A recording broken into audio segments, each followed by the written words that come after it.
Contrary to what Professor has said, for us, we are ready for a revolution. This generation cannot wait even any single day before we see change. And we are speaking with a loud voice that whoever bothers to hear should listen to us. If you don't listen to us, we will still speak. And we shall not just speak, we'll take actions to make sure that we reclaim our country and that we gain our rightful place in God's kingdom. We owe no one an apology. We do not owe Mr. William Ruto an apology.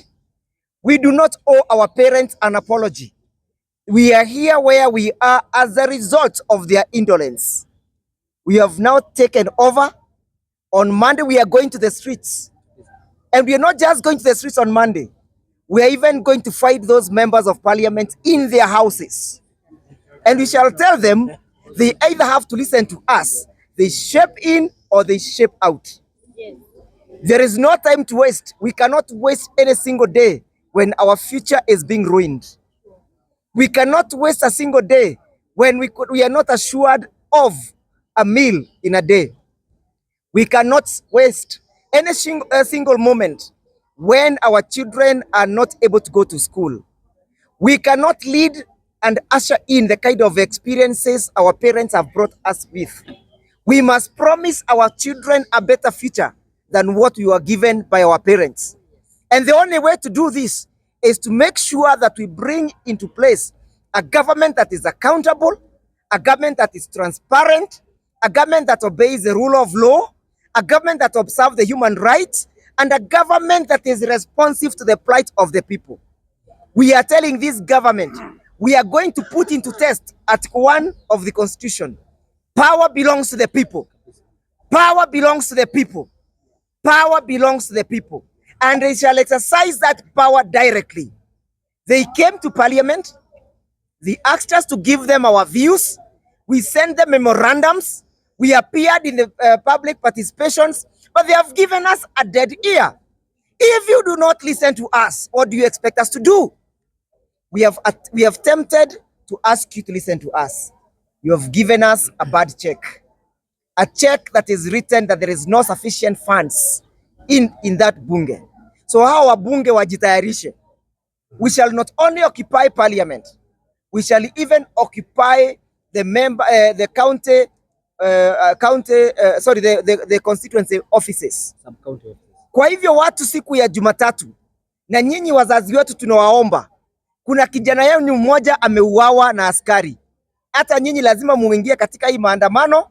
We are requesting that you have a go-slow as we mourn this hero, as we mourn this Democrat.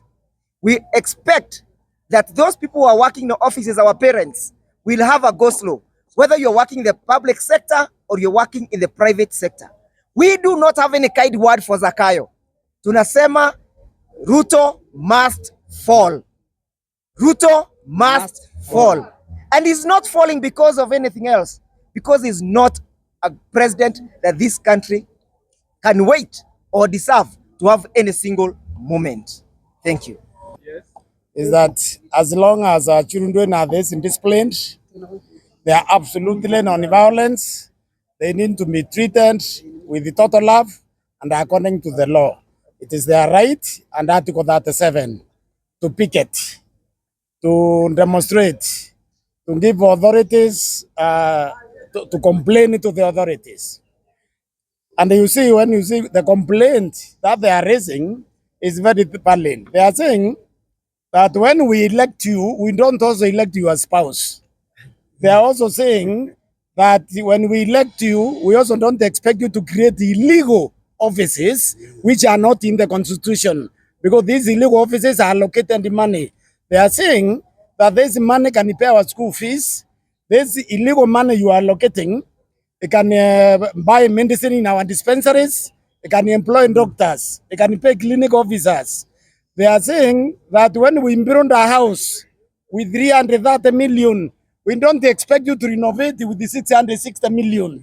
So they want us to be reasonable. They are also saying that we have mortgaged, we have sold, we have mortgaged them now, and now we are busy mortgaging their future.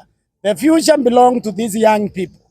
So they need to be treated well. What happens when a generation is under threat? Because this generation is under threat. The generation Z is under threat.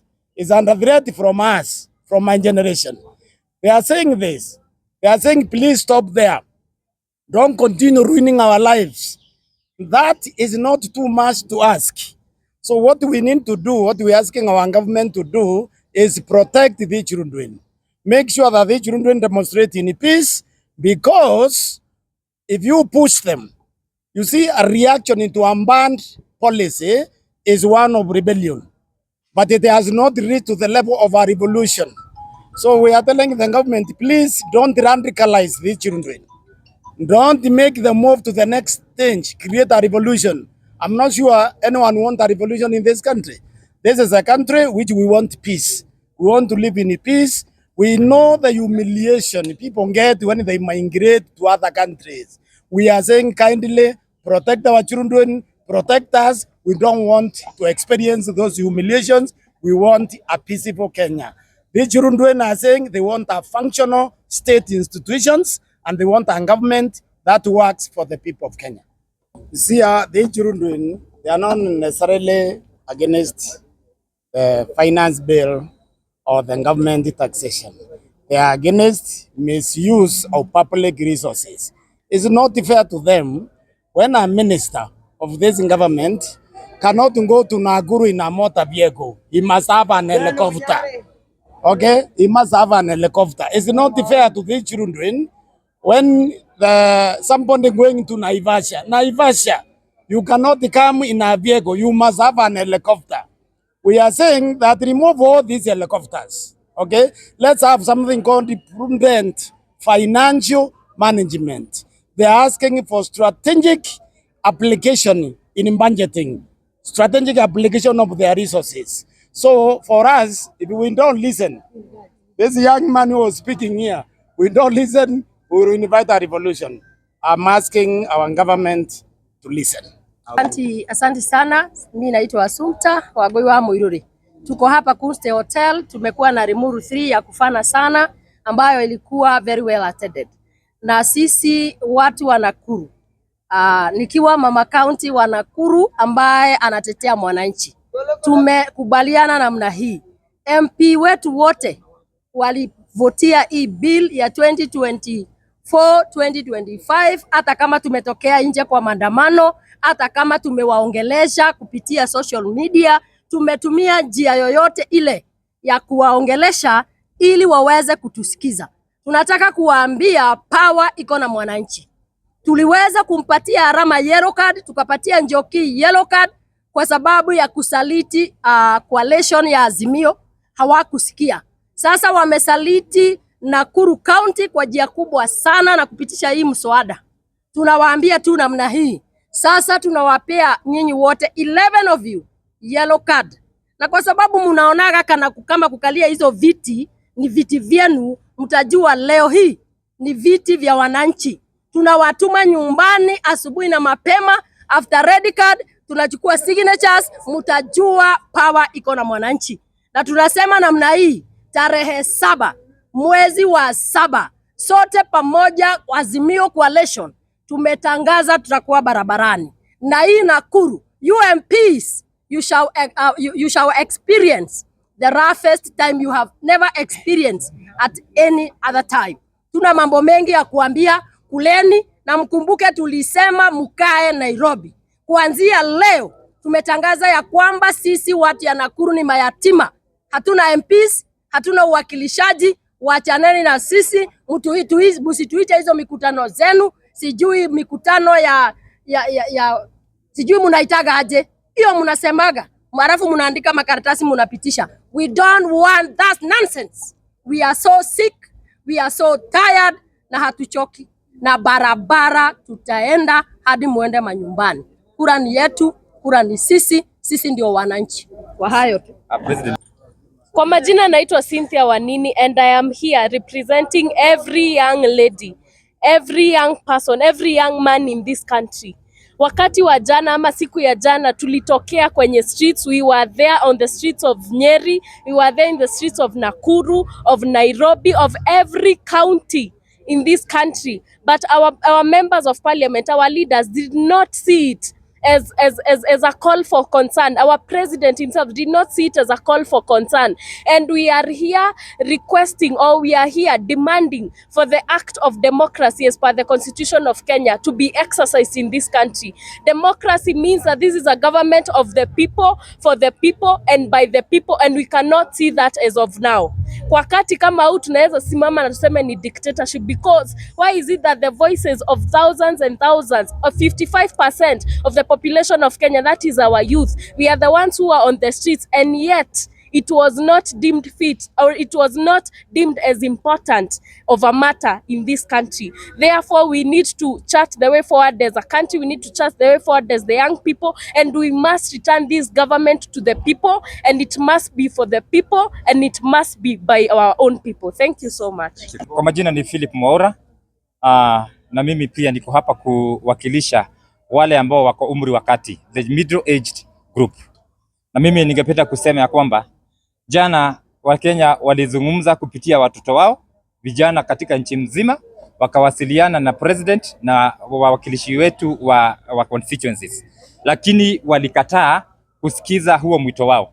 Ile kitu ambayo tumeona ni kwamba hii serikali imeanza kuexercise kitu kinaitwa parliamentary dictatorship. Na mimi ningependa kuwaambia wabunge, mnaendelea kufurahia kwa sababu mmepewa nguvu kwa sababu ya wingi wenu execute parliamentary dictatorship, lakini if by any chance muende tuingie wakati mwingine tuwe na uongozi wenye tuko nao saa hizi, itakuwa sasa ni presidential dictatorship. That is the trend that is being prepared. Hiyo ndio barabara ambayo inatayarishwa, kwa kwamba saa hizi kama Wakenya tuko na parliamentary dictatorship, na tumeiona jana baada ya vijana kuongea na wananchi kuongea mkakataa. Sasa mnataka kutaalisha huyo mwingine akuwe presidential dictator. Na sisi kama Wakenya tumesema ya kwamba sisi hapa Nakuru hatuna viongozi kwa sababu hawakusikiza sauti zetu. Na Wakenya pia ningependa kuambia, kwa sababu ni pesa zilitumika kwa hawa wabunge wote kulazimika kupitisha mswada wa fedha ambao haukuwa unaungwa mkono na Wakenya. Tunajua ya kwamba karibia 2026 na 2025 hii pesa mutakuja kuleta kwa wingi kununua wananchi, lakini tunawaambia wananchi, tafadhali msisahau ile njia ambayo mnapitishwa sasa hivi, kwa sababu mtakuja mpewe pesa tukikaribia uchaguzi, msahau ya kwamba kuna shida mlikuwa mnapitia wakati mlikuwa mmepandishiwa kodi, alafu mjikute mmeingiza hiyo serikali. Tunasema tusimame kwa kauli moja, tuungane mkono na vijana ambao wameongea na wamesema ya kwamba wanataka kutetea wazazi. Tuseme ya kwamba hii serikali yote lazima tuipeleke nyumbani. Kama ni hapa Nakuru, wabunge wote 11 inaonekana hawakilishi wananchi, wanawakilisha mahitaji yao wenyewe. Kwa hivyo tutaanza safari ya kutafuta viongozi ambao watakuja kuwakilisha wananchi ambao waliwapigia kura, na hiyo ndio barabara ambayo itaweza kurejesha nchi katika sehemu ambayo ilikuwa. Asante.